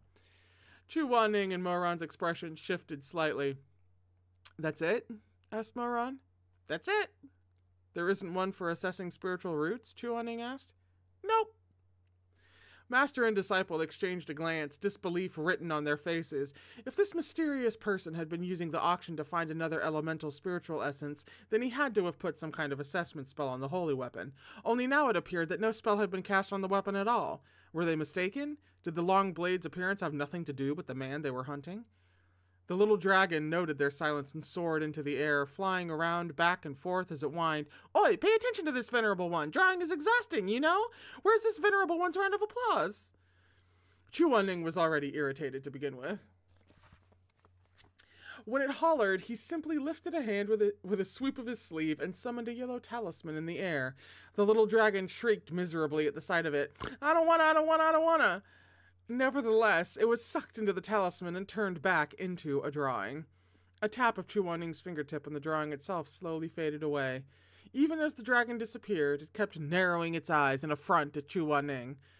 "I'll call you when you're needed," said Chu Waning. Tears streamed down the little dragon's face. "You only ever remember me when you need me. You're so heartless, Chu Waning." Stop. I can't. "Get lost already." Chu Waning had at first retained civility, but at these words his brows dipped in anger, and he folded the talisman flat in half with an unceremonious slap before tucking it back into his sleeve.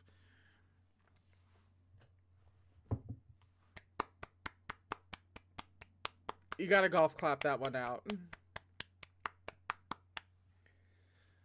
Amazing. A comedic duo, ladies and gentlemen. That is how you do that.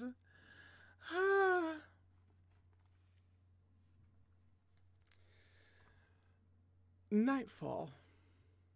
Chu Waning slept on the bed and Moran took the floor, both troubled with their worries. They hadn't expected the holy weapon to be free of any spells whatsoever. Did the mysterious man have some way of gauging spiritual roots that they didn't know? Or was he not in a hurry to find a replacement with strong spiritual energy? "Moran," Chu Waning called in the darkness. Moran responded reflexively. "Let's go back to Xisheng Peak tomorrow." Moran's eyes opened. "Huh? If that man would let an opportunity like the Xuanyan auction slip past, then he probably has some other means of searching out his quarry. I'm afraid we won't find out much carrying on like this. So let's go back to Xisheng Peak. I'll have the sect leader secretly tell the other 9 great sects to check for any spiritual essences within their own sects and to safeguard any they find. It'll be better than sitting on our hands hoping he happens to show up. Will that be okay? What if the guy we're after is one of the sect leaders? That's very unlikely, but even if he is, it won't matter. He already knows we're after him. How will Shizun make all those sect leaders listen to Uncle? Moran asked, puzzled. Tell them everything? That won't be necessary. They might not believe it anyway, Chu Waning replied mildly. But I have my ways. Such as? I'll take disciples. Moran jerked his head up, alarmed. I'll have the sect leader tell the other sects that the frequent breaches in the Ghost Realm barrier pose a great danger to us all, Chu Waning said quietly. As such, Yu Heng of Xisheng Peak intends to accept up to 5 additional disciples to train in the use of techniques such as the Shangqing barrier and the Xixia barrier. The other sects have tried time and again to invite me to teach specifically because of these barrier techniques. If I put out the word that I'm willing to impart them, they'll come. And, since I accept only those with outstanding spiritual foundation, they'll have to test all of their disciples to select the candidates, thereby fulfilling our goal. Moran didn't reply, his face going pale in the darkness. You're gonna take more disciples? If fate decrees it.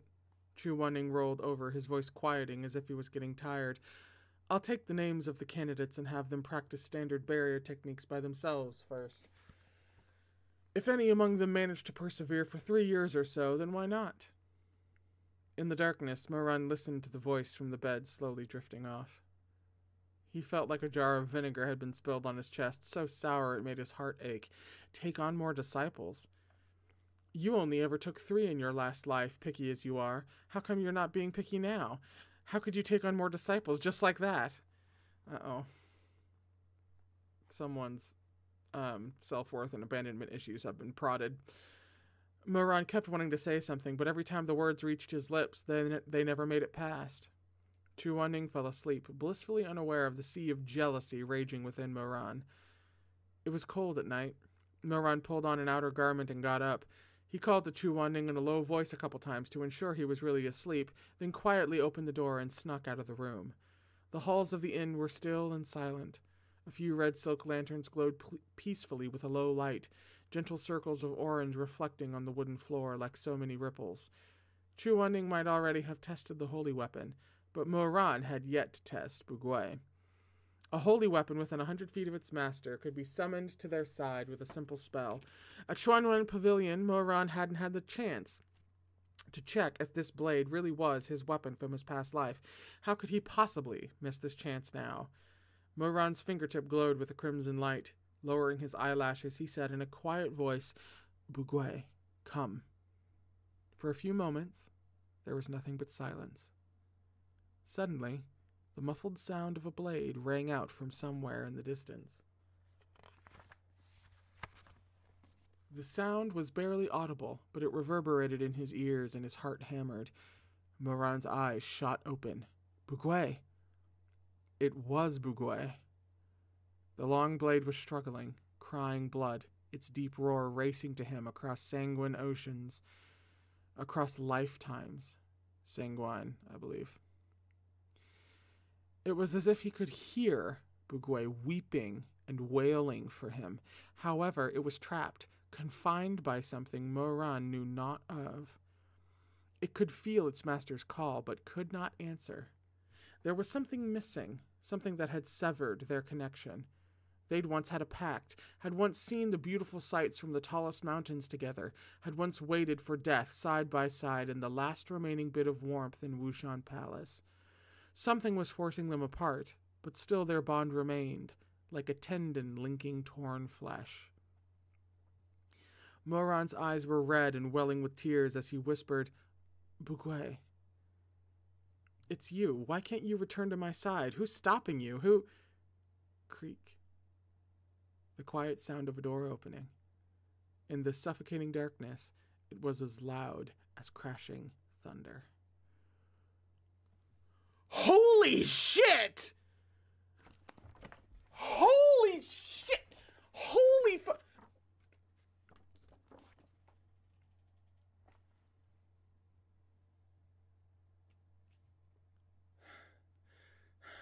That was the end of the chapter. The title, I'm sorry, we're on page 471 for chapter 88. The title of this chapter is This Venerable One Meets Another One Reborn. Fucking... How is that the way you drop it on me? Holy shit! What? We only have 9 pages left in this volume.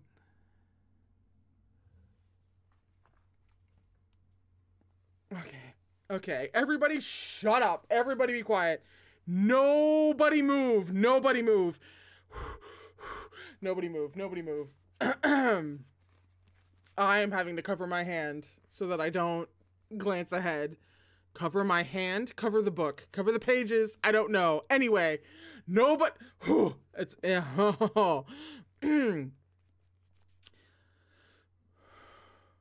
Moran's head snapped up to look in the direction the sound had come from. A person in a floor-length, gold-patterned black cloak appeared at the end of the hall. If it's something like Song Chutong, I'm gonna...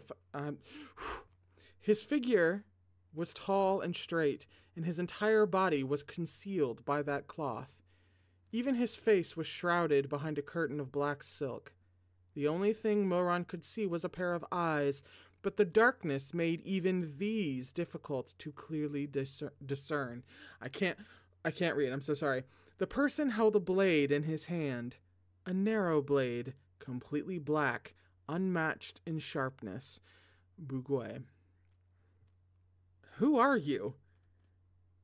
It doesn't matter who I am, the person said coolly.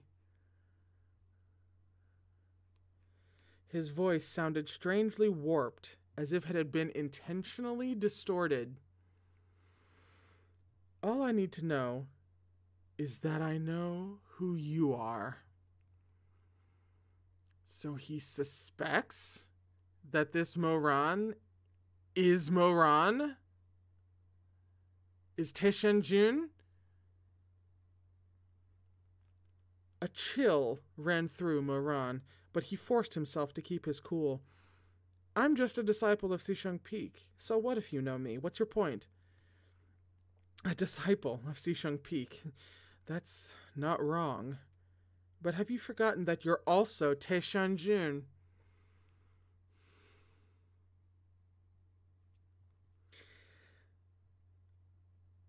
I literally have my hand below each line as I read, and I still lost my place. But have you forgotten that you're also Tianjun, Emperor of the Mortal Realm, a vicious ghost who slew his teacher and spit on virtue, a soul that fled the road to the underworld? If it's like Shui Meng?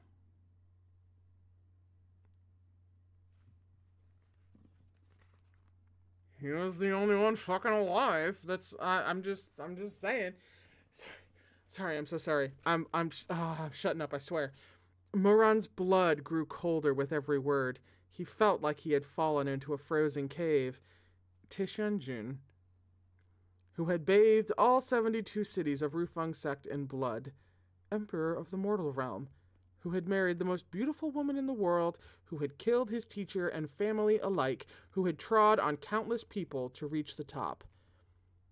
You are Mo Wei Yu, the person continued in an icy tone. Mo Wei Yu, evil beyond redemption. May he die 10,000 deaths and be denied reincarnation. Mo Wei Yu, deserving of naught but to be torn to pieces at Xisheng Peak, his heart and eyes dug out, undeserving of an intact corpse. Who are you?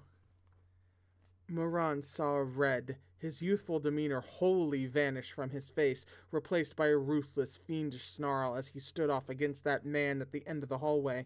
He was on the verge of lunging at the man's throat and ripping it to pieces alongside all those names he never wanted to hear again.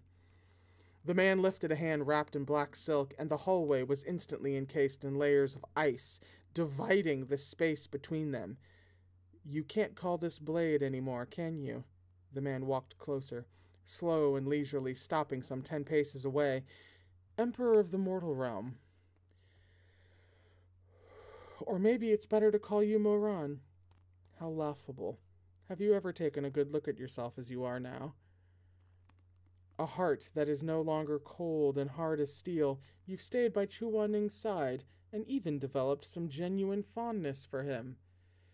How is this not Shui Meng? How is this not Shui Meng? Rebirth. I wonder where that person is. The one you swore to protect in your last life. Moran's expression instantly transformed. Shimei, what did you do to Shimei? I don't think... The man did not answer his question, only sneering disdainfully. Do you know why you can't call Bugui anymore? He slowly traced a fingertip along the black body of the blade. It's because your soul is about to change, and your hatred about to dissipate. Your regret, as you lay dying, was that you couldn't protect your Mingjing Shixiang, and your wish was that, if there was a next life, you wouldn't fail him again. Those piercing eyes turned on him. Moran, have you lived up to that wish? It's fucking Shimei. I'm leaving. The Ghost Realm barrier is soon to rupture, and the events of the past are sure to repeat. Do you intend to watch him die again? Do you plan to beg Chu Waning for mercy once more? You're only letting your second chance go to waste. You don't deserve to touch Bugui ever again. It couldn't be Shimei, because Shimei is dead. Or was dead in the previous life, so it couldn't be. No. But how is this? I'm freaking out. I don't need you to tell me that, Moran roared, enraged. What happens between me and Shimei is no one else's business. If you know I've been reborn, then who are you? The fake Gochen? Or some damned ghost who's been reborn like me? Huh. The man snickered lightly. Some damned ghost who's been reborn. Yes, I suppose I am some damned ghost who's been reborn. Or did you really think that, with the world as it is now, you were the only one the heavens graced with rebirth? Just who exactly was this? Indistinct faces flashed deliriously through Mo-ran's mind, one after another. There were the ones who had died before him in his past life.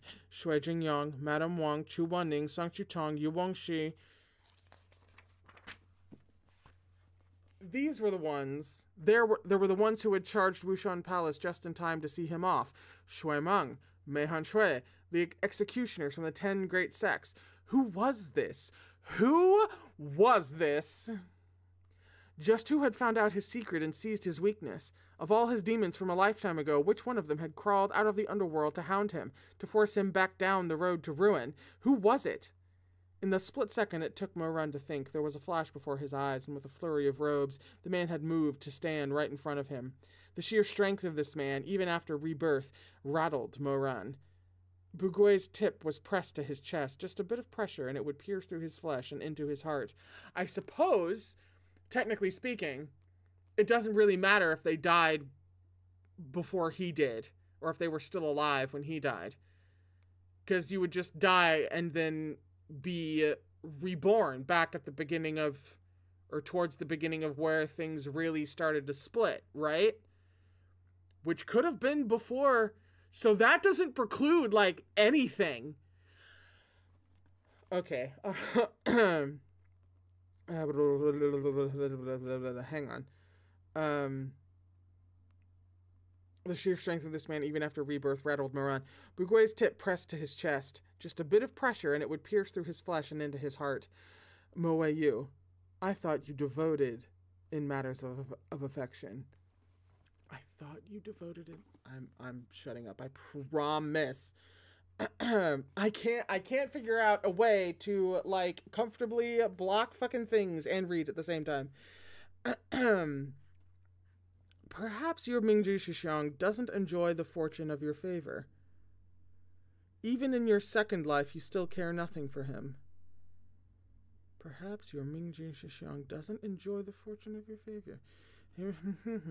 Mo-ran gritted his teeth. Bullshit. Is it, though? The man smirked darkly. One hand closed around Mo-ran's throat, then slid slowly down to rest on his chest. Does he truly have a place in your heart? Even the scrap of memory you used to cherish has long since worn away. Is anything left anymore? As if you would know who's in my heart better than I do, Mo-ran growled. You've blathered on long enough. Why don't you take off the veil and show me your face already?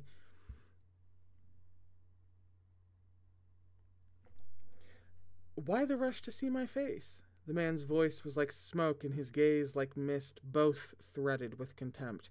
I'll make sure you get a glimpse. Right before you die.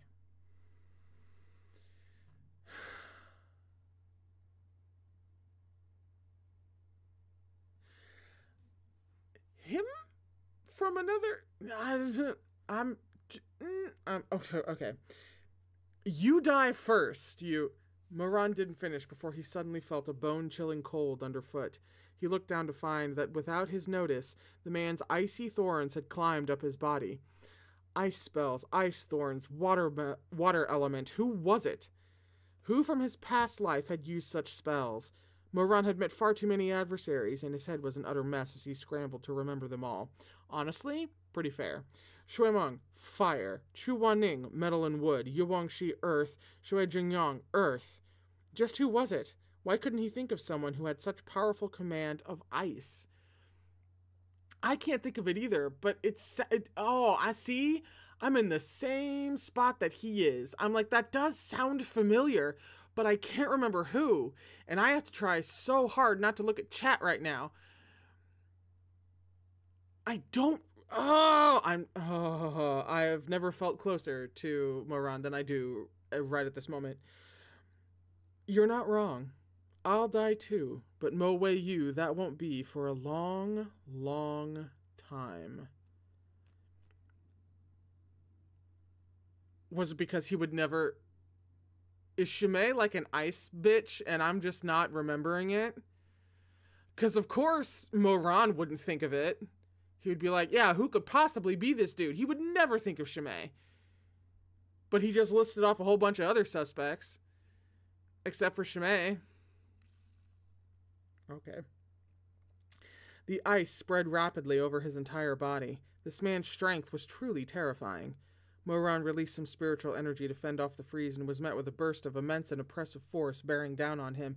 The enemy before him might rival even Chuaning. Water element? Who? For a fleeting instant, a blurry face seemed to flash through Moran's mind, but before he could focus on it, his foe's hand clamped down on his neck. Fingertips wrapped in black silk caressed his throat. There was no reflection in those dark eyes. Your Imperial Majesty needn't concern himself with the length of my life, he said slowly. More importantly, let me help you retrieve some basic human emotions, so that you don't screw up my plans by doing everything but what you're supposed to do. There was the wet sound of something being cut into. Bugwe cried out in sorrow as it pierced its former master's flesh.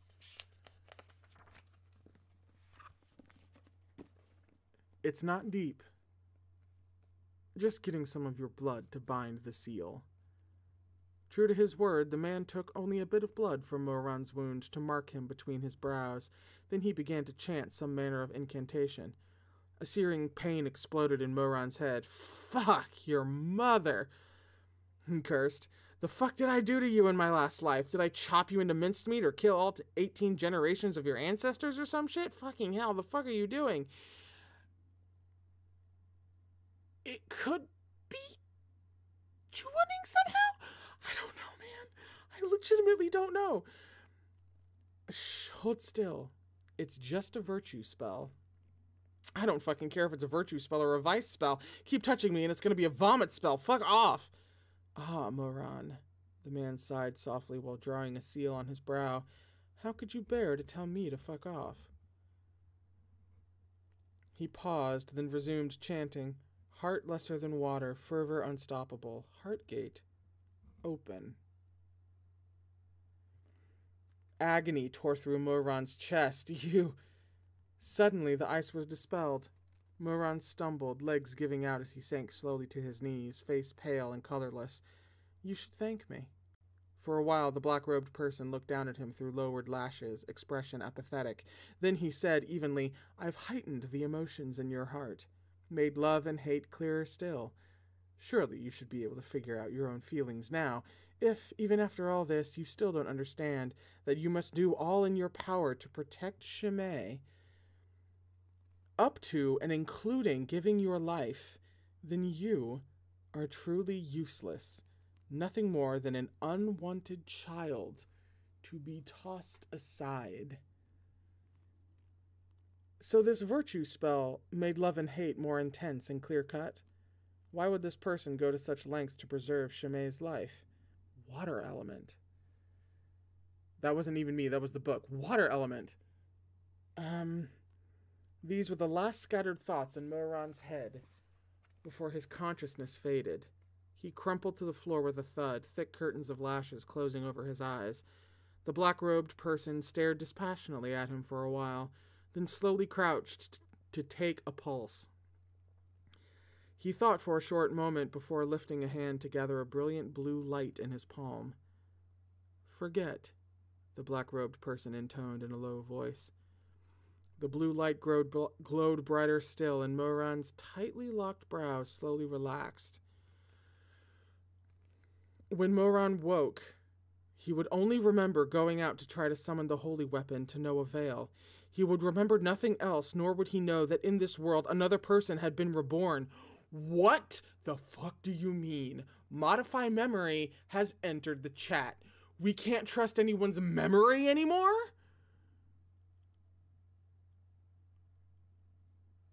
People can... Oh my god. Oh my god. I am going to be the most paranoid bitch to ever read a book. Meanwhile, the virtue spell, though its effects lasted for only a few days, was an excellent tool for showing the lost where their desire truly lay. With your emotions heightened, you might wake up to find yourself even more in love with Shumin Jing. The black-robed man said in a cold voice, So in love that you want nothing more than to wrench out your own heart and give it to him. See you later, Emperor Taishunjun.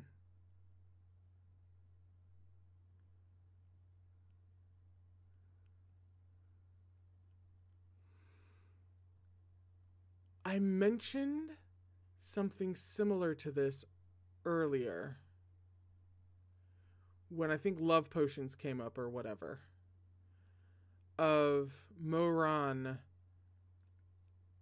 of there being a non-zero chance of Moran being like magically compelled in some way, specifically for the conspiracy theory that Shimei being in love with Chu Wanning would divert Moran's interest to himself in an attempt to try and, because seeing that Chu Wanning was in love with Moran, Shimei would do that whole thing. Shimei would be like, well, if Moran pays attention to me and not Chu Wanning, then that leaves Chu Wanning open.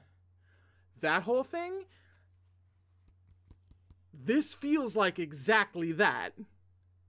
Exactly like Moran's feelings for Shimei aren't even real feelings, which they haven't necessarily felt like real feelings this whole time, except we thought that was explained by Moran's, trauma and experiences in adolescence and everything, and we saw exactly why he would feel this way about Shimei and not know what the fuck to do with. We saw all of that, but I'm sorry, we have like 2 pages, Jesus Christ. The storm blew over, and the waves settled back down. Moran opened his eyes the next morning to find himself lying on the floor next to Chu Wanning's bed. He turned his head to the side. The window seemed to have been blown open by the wind sometime during the night. It was half closed, swinging gently in the morning breeze, creaking every time it made contact with the wooden beam. It was quiet inside the room. Moran didn't have to check the bed to know that Chu Wanning was still asleep. Also, now you could totally reread these 2 volumes. We have a page and a half left. We could totally reread these 2 volumes with a razor-sharp eye on any time anyone just kind of dismisses something or doesn't quite remember what that was or anything like that. Oh my god, now I'm paranoid. Okay. The sky outside the patterned window was a dull teal. The morning sky was often pale before the rising sun broke through the clouds to dust a blush on her cheeks and bathe her in warmth. Few people rose this early, so she didn't bother painting her wan, tired countenance. The breeze from outside carried the faint scent of fresh grass and morning dew. Moran lay there for a while, waiting for consciousness to come to him before sitting up, only to feel a stab of pain in his shoulder. Weird. Why was there a rip in his clothes and dried blood under it? He stared at it blankly for a while. Hadn't he gone out in the night to test Bugui? He seemed to remember that it hadn't responded, so it was probably a fake after all, and then... I can't remember. See, moments like that, I can remember none off the top of my head. Moran looked around and found a thick nail sticking out of the dark brown floor. That must have scratched him, then. Had he been so deeply asleep that he hadn't felt it? He draped an outer robe over his shoulders and looked toward the bed. Chu Wanning lay there in peaceful repose. Moran had long since grown used to him being all aloof and high up, enjoying the best while Moran had to settle for the leftovers, like making do with the floor at the foot of the bed. But for some reason he felt extra irritable today, and he glared at his Shizun's figure with an itch in his teeth. How come you always get the bed while I have to sleep on the floor? Sure, the saying is respect your teacher, but doesn't it also say to love your young? Moran was irked. He only got more disgruntled when he remembered the nail sticking out of the floor that had cut him for no damn reason. It was still early, and he didn't want to pitifully curl up on the floor anymore, so he climbed on the bed and closed his eyes to go back to sleep. The bed was spacious enough that he and Chu Wanning, one facing left and the other facing right, didn't have to touch. They had once slept in each other's arms. Now they slept with an invisible barrier between them. In their last lifetime, they had been skin to skin, limbs entangled, and on particularly frenzied days, Moran hadn't even pulled out after making love to him. These two, who had once been so intimate, now lay on opposite ends of the bed to sleep.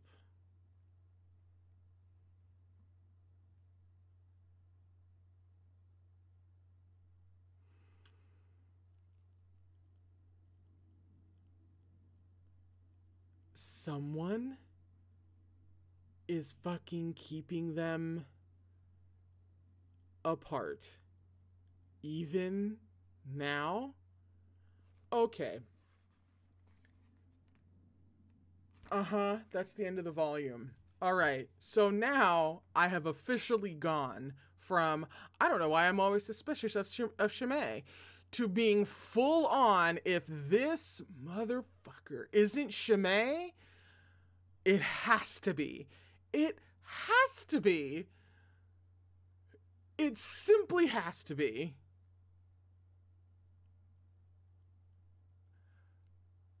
But at the same time, I'm now so strongly convinced that I'm like, are we now supposed to be thinking it's Shimei? Because off the top of your head, who would be the most invested on making sure Shimei survives, if not Shimei? And then I really did get vibes about Shimei being in love with Chu Wan-ning and that one thing, and that makes the motives all fall clearly into place about separating this part of the triangle. But to our knowledge, the only thing that it makes it like a deadlock is the fact that, off the top of my head anyway, I don't think we know about anything in regards to like Shimei doing anything in relation to Chu Wan-ning, like that side of the triangle, outside of what we found out when he like became the disciple and everything. We've had a lot of sabotage towards one end of the triangle, but we haven't had any like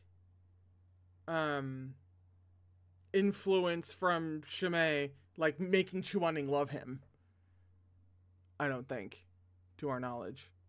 I mean, there was that one spell that was like the affection spell, and instead that was going around in the inn. So instead of being, which could have been, instead of being like Song Chu-tong trying to do my man Yuang-shi dirty, Shimei could have been in the place trying to make Chu Wan-ning have more feelings for him or draw the affection to Shimei. You know? I can't even cobble together theories outside of Shimei at this point. That's another thing. I don't really have, other than Shui Meng, who would kind of make sense as well, but there aren't as many possible threads with that outside of Shui Meng just being like, hey, yeah, I saw you do all of these things and now I got reborn, but you're here too? How that exactly drives him to being like potentially the Fako Chen and the big bad of the whole shit, how that would really create that kind of monster isn't clear, but we're at the end of volume 2 of 11, so those are my initial ramblings, I guess. Anyway, I'm trying real hard not to look at the chat. Shit, that's something to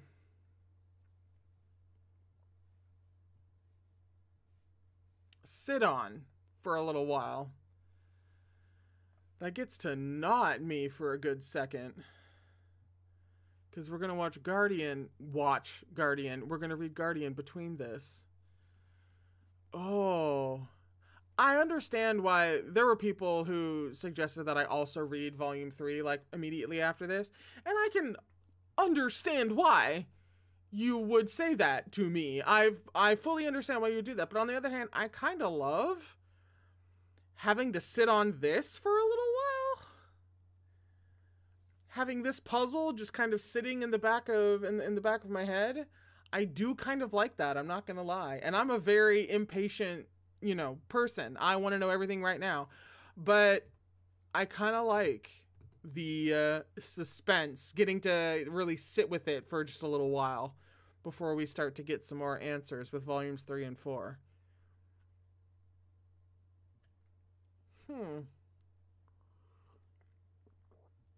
Damn. Okay. That's the end of volume 2. What the hell was I gonna say at the end of this? I don't know why I planned on saying anything at the end of a volume. Why would I do that? Didn't I write something down? Oh, I saw a couple of things in there about Discord, about how there could be a theory channel in the Discord. Typically, Discord is patrons only. However, I've been trying to figure out how to make at least new parts of it or parts of it publicly available, and especially in the realm of books, it feels like there could be some public channels for that. Because if you're not part of the Patreon Discord, we do have separate channels for everything that I've watched and reacted to and all that jazz, for you guys to go and have discussions in, and it would be a perfect place to work on theories and toss theories back and forth.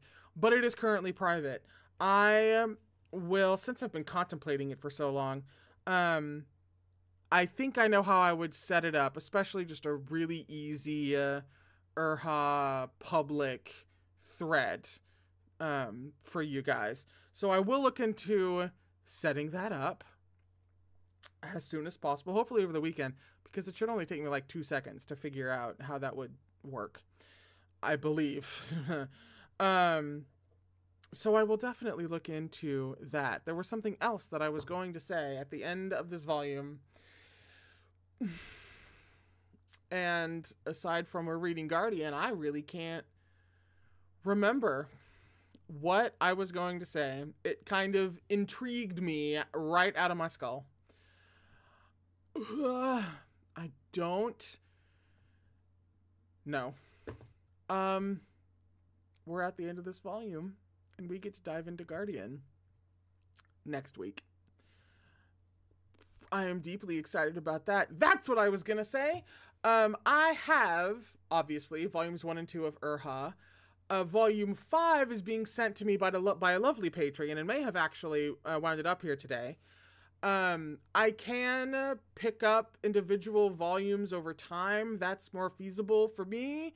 But I do have an Amazon wish list that has volumes 2 and 3 up.